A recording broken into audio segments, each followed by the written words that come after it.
Dengan tetap bangkit berdiri, mari kita menyimak pembacaan bagian dari firman Tuhan yang akan melandasi khotbah hari ini, yang diambil dari Yohanes pasal 4 ayat yang ke-43 sampai ke-54. Dan setelah 2 hari itu Yesus berangkat dari sana ke Galilea. Sebab Yesus sendiri telah bersaksi bahwa seorang nabi tidak dihormati di negerinya sendiri. Maka setelah ia tiba di Galilea, orang-orang Galilea pun menyambut dia karena mereka telah melihat segala sesuatu yang dikerjakannya di Yerusalem pada pesta itu, sebab mereka sendiri pun turut ke pesta itu. Maka Yesus kembali lagi ke Kana di Galilea, di mana ia membuat air menjadi anggur. Dan di Kapernaum ada seorang pegawai istana, anaknya sedang sakit. Ketika ia mendengar bahwa Yesus telah datang dari Yudea ke Galilea, pergilah ia kepadanya lalu meminta supaya ia datang dan menyembuhkan anaknya, sebab anaknya itu hampir mati. Maka kata Yesus kepadanya, jika kamu tidak melihat tanda dan mujizat, kamu tidak percaya. Pegawai istana itu berkata kepadanya, Tuhan, datanglah sebelum anakku mati. Maka kata Yesus kepadanya, pergilah, anakmu hidup. Orang itu percaya akan perkataan yang dikatakan Yesus kepadanya lalu pergi.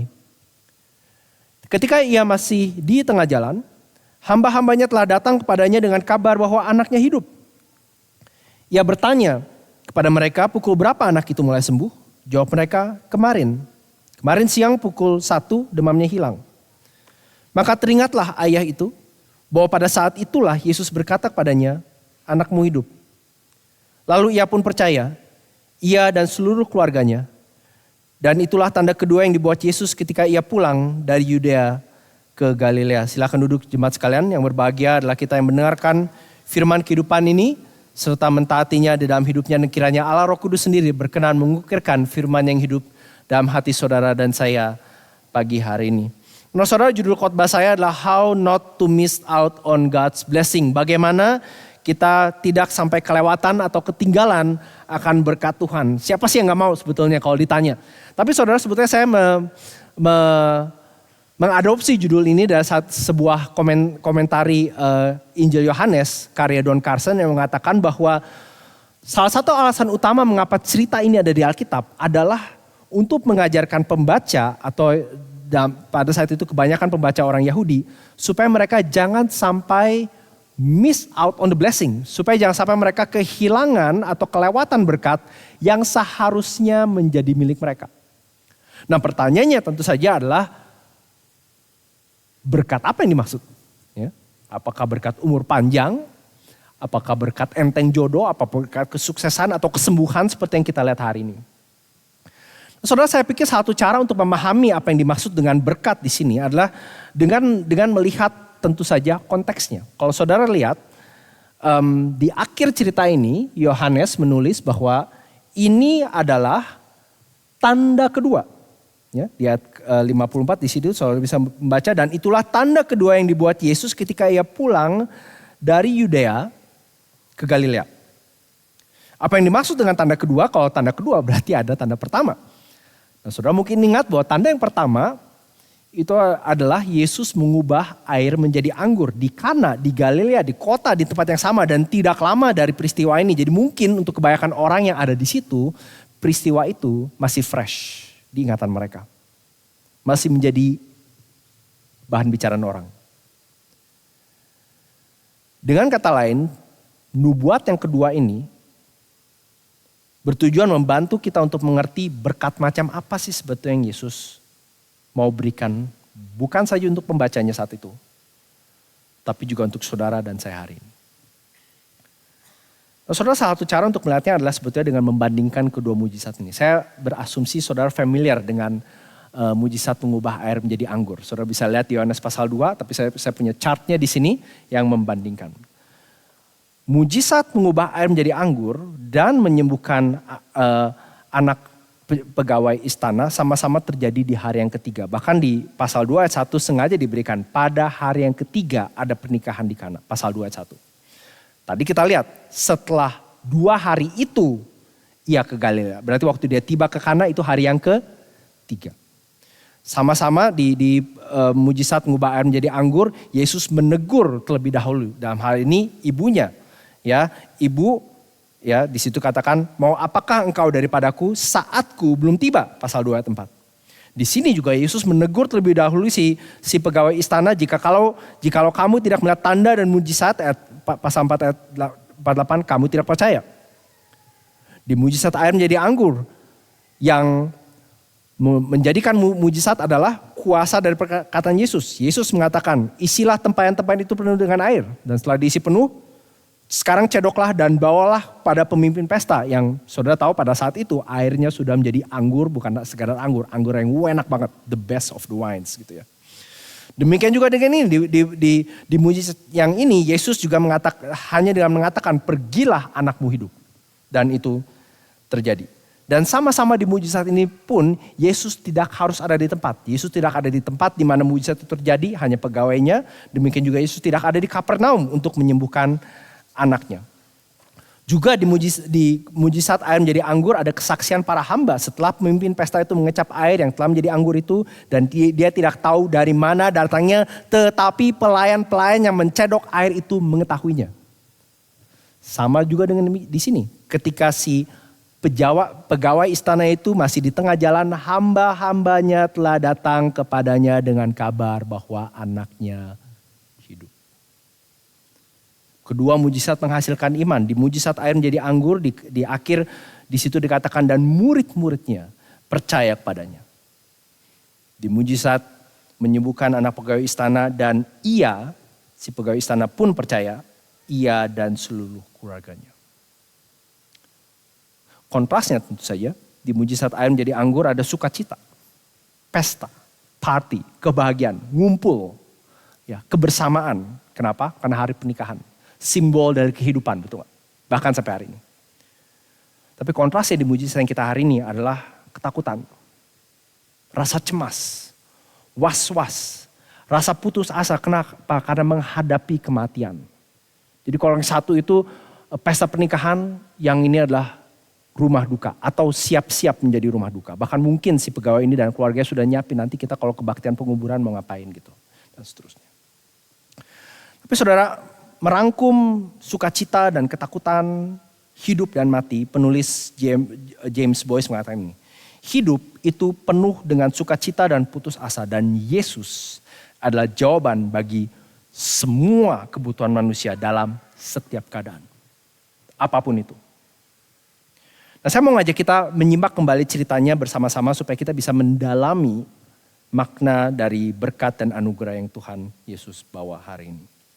Saudara, backdrop dari cerita ini seperti sudah kita lihat beberapa minggu sebelumnya adalah kebangunan rohani yang terjadi di Samaria. Saudara mungkin familiar kalau kita lihat di pasal 4 ayat 40 sampai 42 kita melihat bukan, ketika orang-orang Samaria itu sampai kepada Yesus, mereka meminta padanya supaya tinggal pada mereka, dan ia pun tinggal di sana 2 hari lamanya. Jadi 2 hari terus setelah itu dia baru ke Kana, ya. 2 hari lamanya, ya. Lalu dan lebih banyak lagi orang yang menjadi percaya karena perkataannya, because of his word.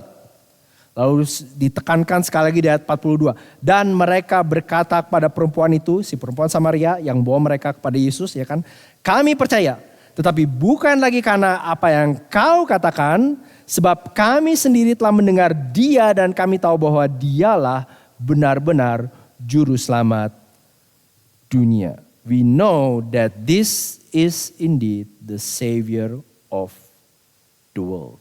Ada begitu banyak orang yang datang percaya Yesus. Dengan kata lain, Yohanes mau mulai mengatakan bahwa Yesus bukan saja Mesias atau Kristus juru selamatnya orang Yahudi, juga bukan sekedar juru selamatnya orang Samaria, tapi juru selamat segala jenis manusia. Seperti yang tadi Boys katakan, ia adalah jawaban bagi kebutuhan manusia dalam setiap keadaan.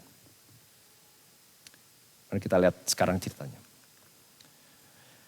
43. Dan setelah 2 hari itu, Yesus berangkat dari sana ke Galilea. Sebab Yesus sendiri telah bersaksi bahwa seorang nabi tidak dihormati di negerinya sendiri.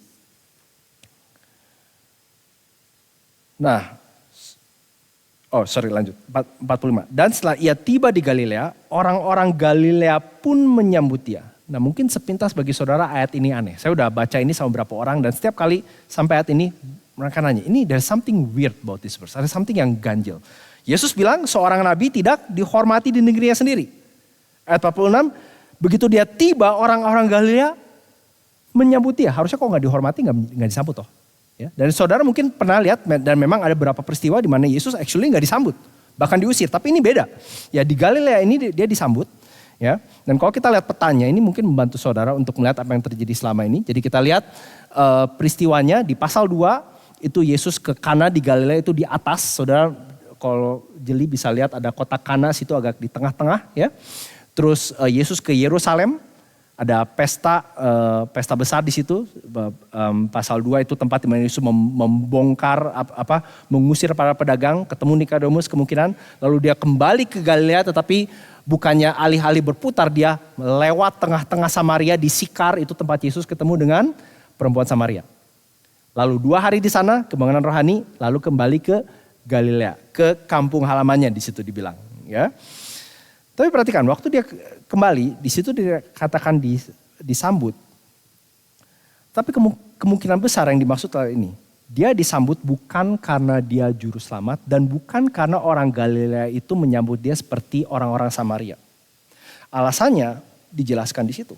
Perhatikan orang-orang Galilea pun menyambut dia. Kenapa? Karena mereka telah melihat segala sesuatu yang dikerjakannya di Yerusalem pada pesta itu. Sebab mereka sendiri pun turut ke pesta itu. Jadi mereka rupanya menyambut Yesus bukan karena iman, bukan karena mereka mau percaya, apalagi bertobat. Mereka menyambut Yesus karena Yesus sensasional. Karena Yesus bikin heboh, karena Yesus menarik. Tapi bukan menarik untuk mereka gitu. So itu backgroundnya. Mereka menyambut Yesus karena mujizat yang dia lakukan, tetapi bukan karena siapa diri Yesus. Yuk kita lihat kelanjutannya.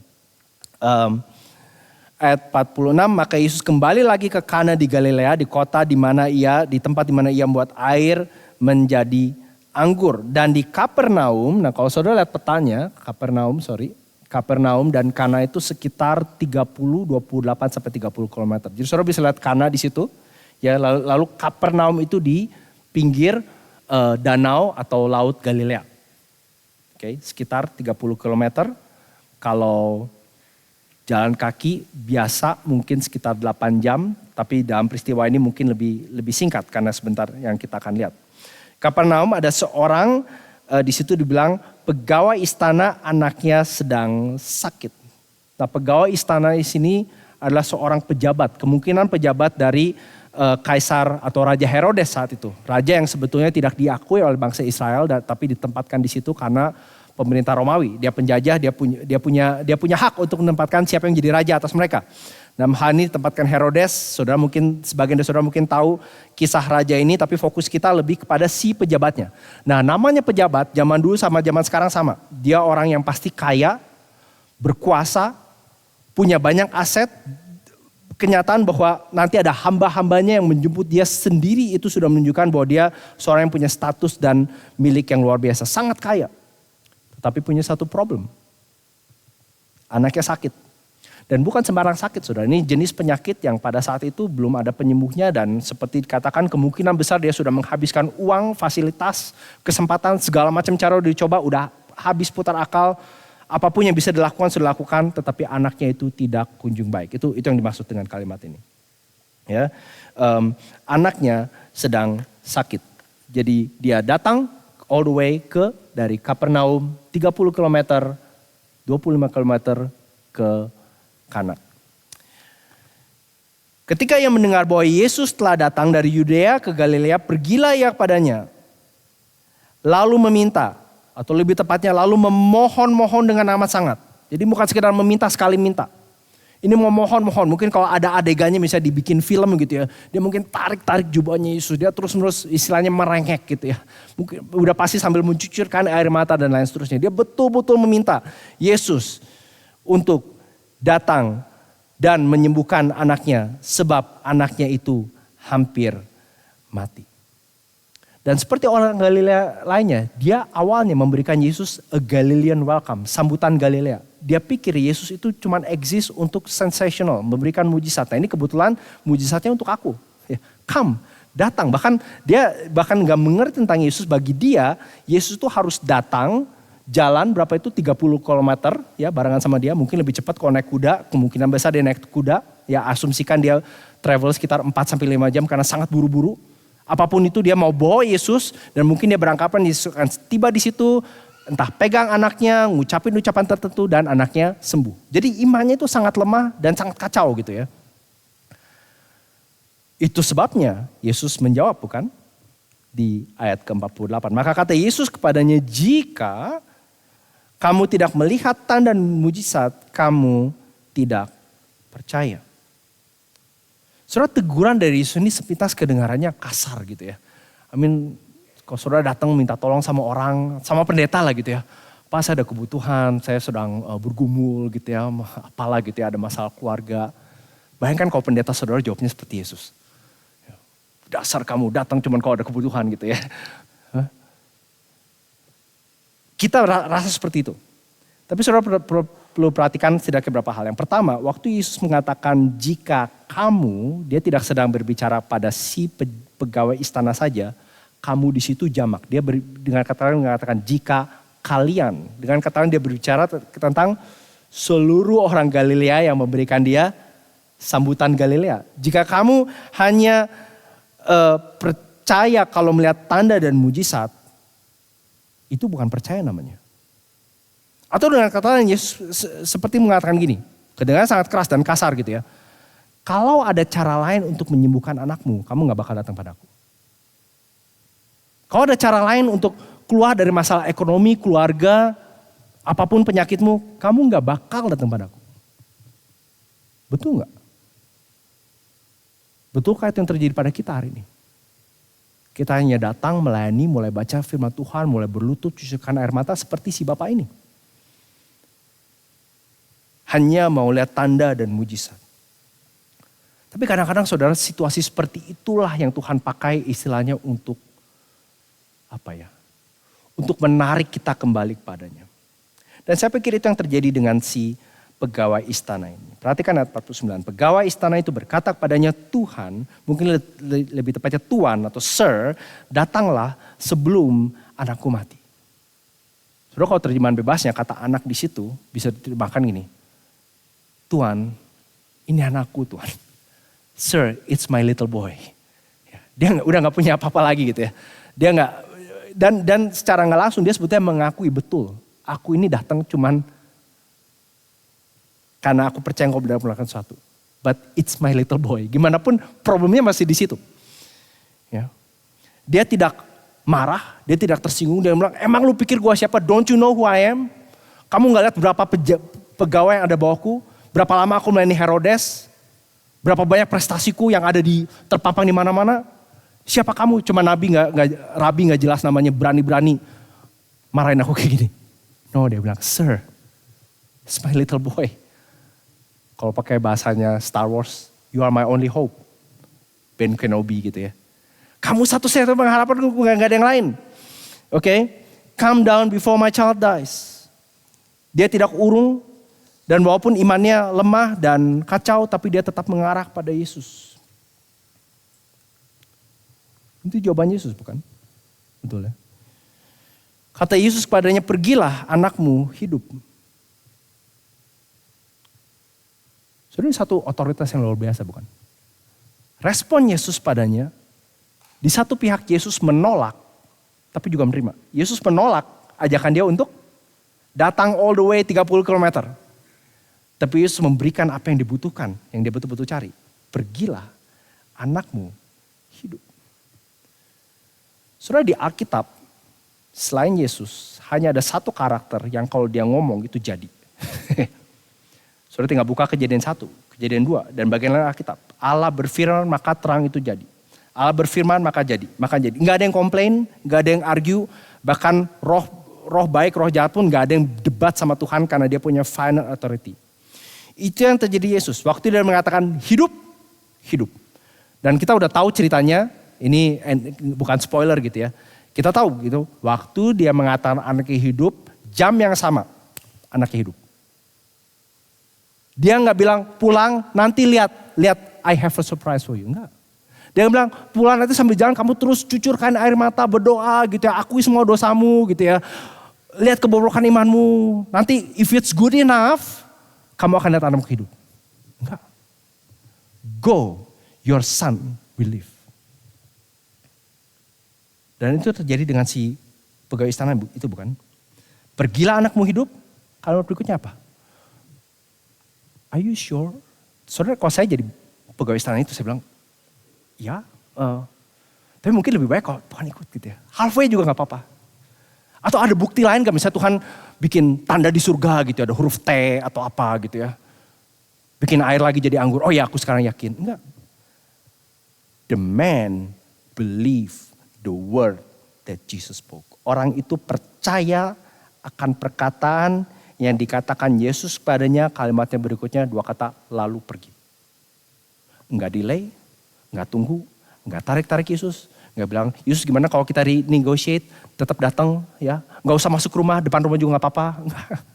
Lalu pergi. You don't have to come. Aku percayakan perkataanmu. Dia memiliki iman yang serupa dengan iman orang-orang Samaria, bukan yang kita lihat tadi di atas. Ketika orang-orang Samaria itu sampai pada Yesus, mereka minta padanya supaya mereka tinggal. Dan lebih banyak lagi orang menjadi percaya karena perkataannya. That's the point of the story. Kita tahu apa yang terjadi bukan? Ketika ia masih tengah jalan, hamba-hambanya telah datang padanya dengan kabar bahwa anaknya hidup. Yeay, ya. Lalu ia bertanya pada mereka. Very interesting question. Dia nggak bertanya ibu lagi ngapain. Dia nggak bertanya kapan kalian jalan atau anaknya lagi ngapain bahkan. Ya. Pertanyaannya sangat menarik. Ia bertanya padanya. Pukul berapa anak itu mulai sembuh? Pukul berapa? Kenapa dia tanya pertanyaan itu? I think salah satunya saudara, karena dia mau memastikan, tapi bukan karena dia ragu. Tapi dia mau mengkonfirmasi apa yang Yesus katakan pada dia. Dia sudah percaya, dia pergi. Tapi yang lebih menarik lagi, saudara perhatikan jawaban dari hamba-hambanya. Ia bertanya pada mereka pukul berapa anak itu mulai sembuh. Jawab mereka, kemarin siang pukul 1 demamnya hilang. Nah ini seperti tadi saya katakan, ini bukan sekedar demam, ini demam penyakit yang serius gitu saudara ya. Jadi saudara jangan pikir demam biasa terus tahu-tahu sembuh, puji Tuhan, Tuhan kasih kesembuhan. This is not that saudara. Ya, jadi saudara jangan pikir ini kebetulan Yesus tuh somehow bisa pas gitu waktunya gitu ya. Pas demamnya turun, tadinya 42, begitu Yesus bilang jam 1 anakmu sembuh, turun jadi 37. Ini bukan itu. Ini seperti kita tahu anaknya hampir mati tadi dibilang. Oke. Tapi yang menarik adalah perhatikan jawab mereka. Jawab mereka kemarin siang. Saudara ini satu reason dari tadi saya sebutin jaraknya dari Kapernaum ke Kana. Berapa tadi saya bilang? Kira-kira 25-30 kilo. Kalau dia naik kereta kuda cepat kira-kira 4 jam perjalanan. Kalau saudara jadi pegawai istana itu. Jam 1 siang Yesus bilang pergi anakmu sembuh. Apa yang akan saudara lakukan? Saudara akan cepat-cepat pulang, betul gak? Kalau misalnya selain percaya pulangnya pun akan cepet-cepet pengen tahu banget gitu. Bener gak sih? Tapi waktu dia ketemu hamba-hambanya dibilang jawabannya apa? Bukan tadi, karena masih bisa same day tuh, jam 1 dia jalan 4 jam sampai rumah dinner. Ya? Tapi hambanya bilang kemarin.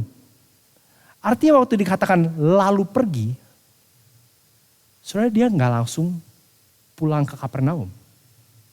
Kemungkinan besar dia cari losmen terdekat nginep di situ. Atau alternatif lain kalau dia tadi pergi buru-buru dia nyantai perginya. Ya. Udah gak perlu rush lagi karena dia tahu begitu dia pulang ke Kapernaum dia akan menemukan anaknya sembuh. Either way, ini sebutnya ekspresi iman yang luar biasa sekali. Saudara. Entah dia menghabiskan waktu di Kana atau tidak lagi terburu-buru. Kalau misalnya dia menghabiskan waktu di Kana, anggap aja kita ambil itu. Dia misalnya dia pergi dengan ajudannya. Semua udah lihat dia, si bapak ini sangat was-was selama 1-2 tahun terakhir. Begitu mendengar kata Yesus, bapak itu, oh ya, anakku akan hidup.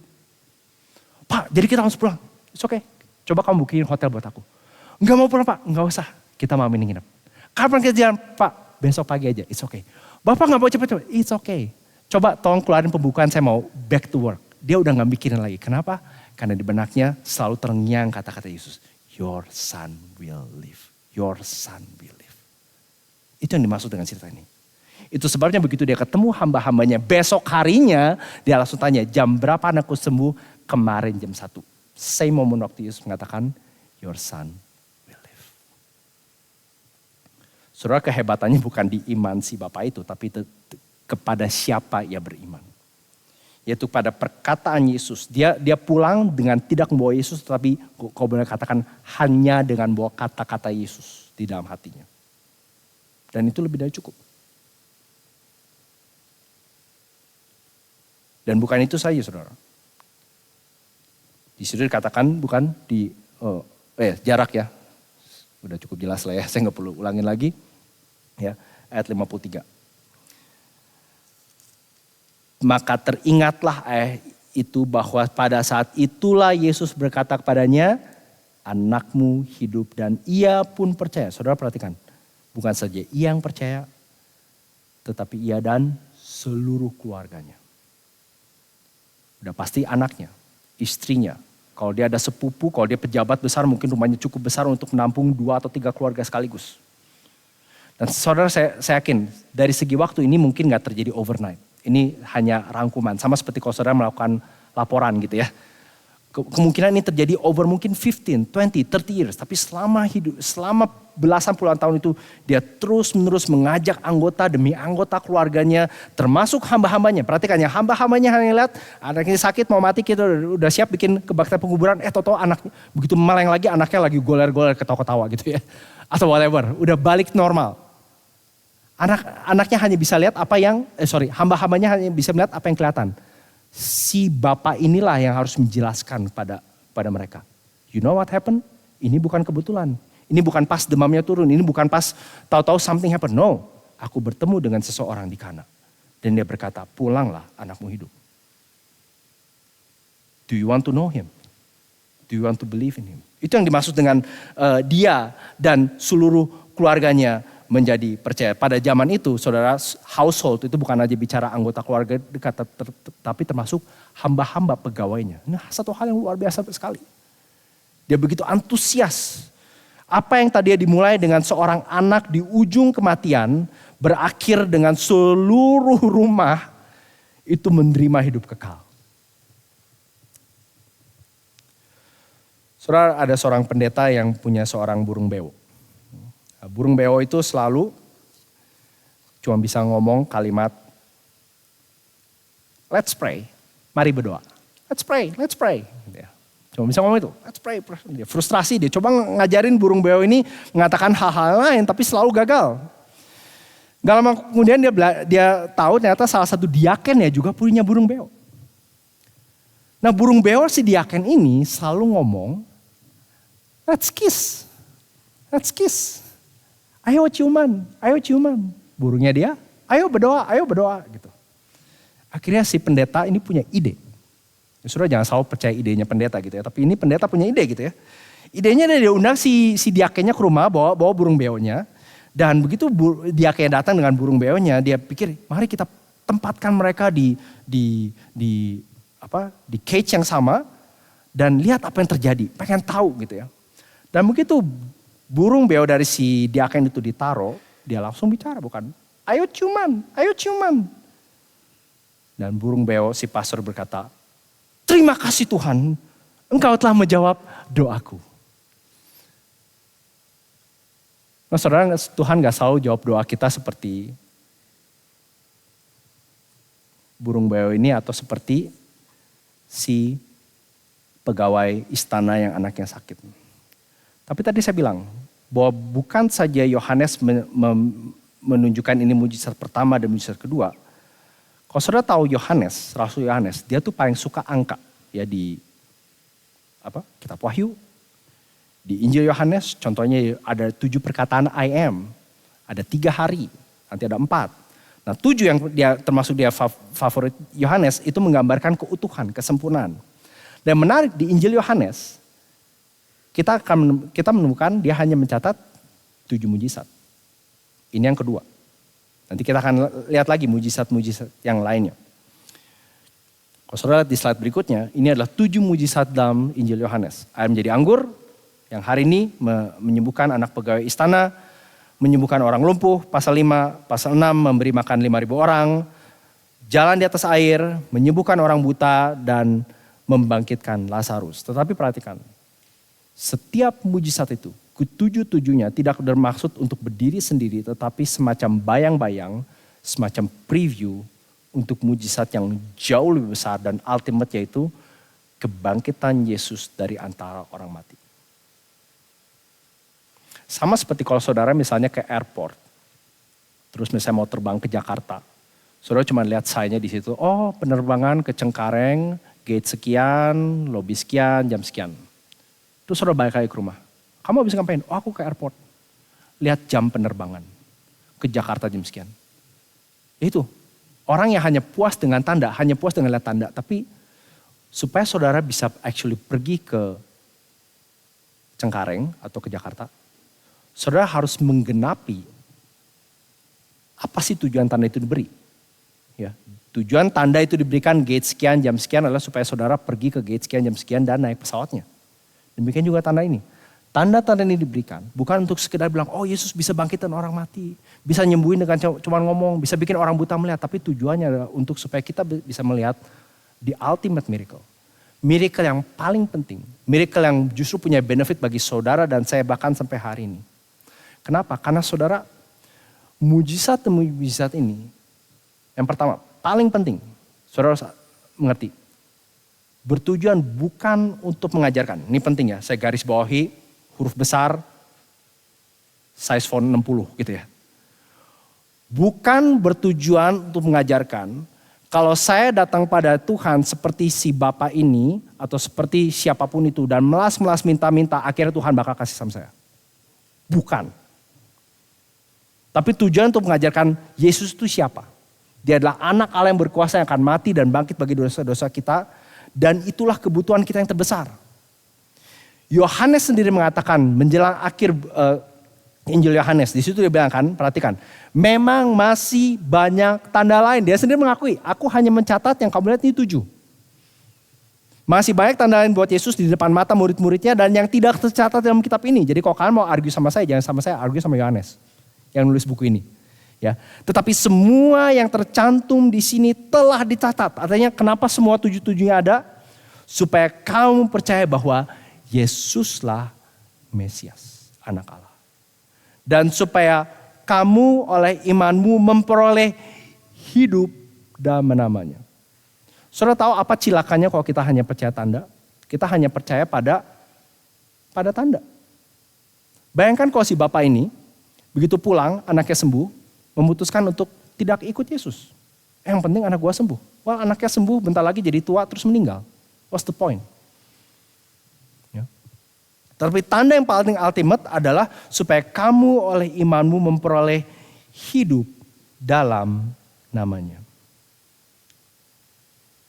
Saudara seorang guru seni yang terkenal namanya Howard Pyle. Dan suatu hari dia membuat sebuah lukisan diawasi oleh muridnya. Dan selama dia buat lukisan itu selama kira-kira 2 jam, Howard Pyle memutuskan untuk tidak bicara banyak, dia hanya melukis, dan muridnya tentu saja memperhatikan dengan rasa wah dan kagum yang luar biasa. Dan di akhir 2 jam itu, setelah lukisannya selesai, Howard Pyle bertanya pada muridnya, well, did you learn anything? Kamu belajar sesuatu enggak? Wah, yes Mr. Pyle. Ya, saya belajar banyak sekali dengan memperhatikan Bapak melukis. Sudah tahu apa jawaban Howard Pyle? Dia bilang gini, no, you didn't learn anything at all. Kamu tidak belajar apapun sama sekali. Karena hal-hal yang paling penting tidak terjadi di kanvas, tetapi di sini. In my head. Nah, teman-teman di sini yang suka painting gambar tahu ya. Kadang-kadang kita gambar tapi kita tahu gitu. Apa yang ada di komputer kita, di kanvas kita tuh gak bisa disetarakan dengan apa yang ada di otak kita kadang-kadang. Ya. Dan dia mengatakan, Howard Palm mengatakan yang paling penting sebetulnya terjadi di sini dan bukan apa yang kamu lihat. Dan demikian juga dalam hidup kita. Kadang-kadang sangat mudah untuk kita melihat yang kelihatan. Oh, anaknya sembuh, Tuhan pasti berkati. Saudara nggak tentu. Ini saya bicara bukan konteksnya si bapak ini, ya, tapi dalam hidup kita sehari-hari. Ya. Oh, dapat kerjaan, nggak tentu. Saya bukan bilang kita nggak bersyukur, tapi kita harus melihat bahwa yang paling penting adalah apakah itu menunjuk membawa kita menjadi semakin percaya dan mengasihi Yesus. Saudara, jadi bagaimana kalau misalnya berkat terbesar adalah menerima hidup kekal dan mengalami dan mengenal Yesus selama-lamanya, bagaimana sih caranya supaya kita tidak kelewatan, supaya kita tidak ketinggalan? Saudara, yang pasti saudara jangan berikan Yesus sambutan Galilea. Don't give Jesus a Galilean welcome. Mungkin kalau saya bilang berikan dia a Samaritan welcome. Berikan dia sambutan Samaria. Maksudnya adalah yang menjadi fokusnya bukan sekedar miracle, kebaikan, kemurahan yang diberikan. Maupun sekali lagi saudara perlu syukuri dan kalau itu pernah terjadi dalam hidup saudara, kita puji Tuhan, terima kasih Tuhan. Tetapi jangan berhenti di situ. Karena berkat terbesar yang Tuhan memberikan pada kita adalah dirinya sendiri. Pribadinya sendiri, mengenal dan menikmati dia bukan saja di hidup ini tetapi untuk seterusnya. Itu sebabnya tanda-tanda yang Yesus berikan ditujukan untuk membawa orang menjadi percaya pada dia. Saudara, seperti kata seorang penulis, di dalam Kristus saudara bisa mempunyai hidup jasmani dan hidup rohani, tetapi di luar Kristus setiap orang mati secara rohani. Dan yang penting bagi kita semua saudara hari ini, kita bukan saja perlu percaya akan apa Yesus katakan, kita perlu menindakinya. Kalau saudara lihat lagi bagaimana Yohanes menulis peristiwa ini, sangat indah saudara. Saya terus terang waktu nemuin lumayan terharu. Perhatikan waktu pertama kali si pegawai istana ini diperkenalkan, dikatakan di abad 46, di Kapernaum ada seorang pegawai istana, raja kecil, punya jabatan, status, posisi dan seterusnya. Oke, di ayat 49 masih disebut sebagai pegawai istana. Pegawai istana itu berkata padanya, Tuhan datanglah sebelum anakku mati. Di ayat 50 setelah Yesus mengatakan pergilah anakmu hidup, dia tidak lagi disebut pegawai istana. Dia disebut sebagai orang yang percaya akan perkataan Yesus. Karena apapun jabatan kita saudara, punya gak punya, kaya miskin, apapun latar belakang kita, yang matter di mata Yesus adalah whether you believe in His word. Dan setelah itu, kalau saudara perhatikan di ayat 53, untuk pertama kali di cerita ini, dia disebut ayah. 53, maka teringatlah ayah itu. Sebelumnya dia seorang pegawai, punya posisi. Sampai Yesus menelanjangi dia istilahnya. Baru dia sadar, yang aku butuhkan sebetulnya engkau. Perkataanmu. Jadi jangan saja kita percaya, tapi kita juga tindaki. Saya akan tutup dengan statement ini. Saudara, kita menerima berkat terbesar Tuhan. Bukan waktu hidup lancar, bukan waktu orang atau situasi yang kita doakan itu berubah, walaupun itu terjadi kita puji Tuhan. Tapi berkat terbesar Tuhan adalah terjadi waktu kita menerima perkataan Yesus. Tapi juga kita menerima penghakiman terbesar Tuhan seperti orang-orang Galilea itu. Waktu kita menolak Yesus dan perkataannya. Mari kita berdoa.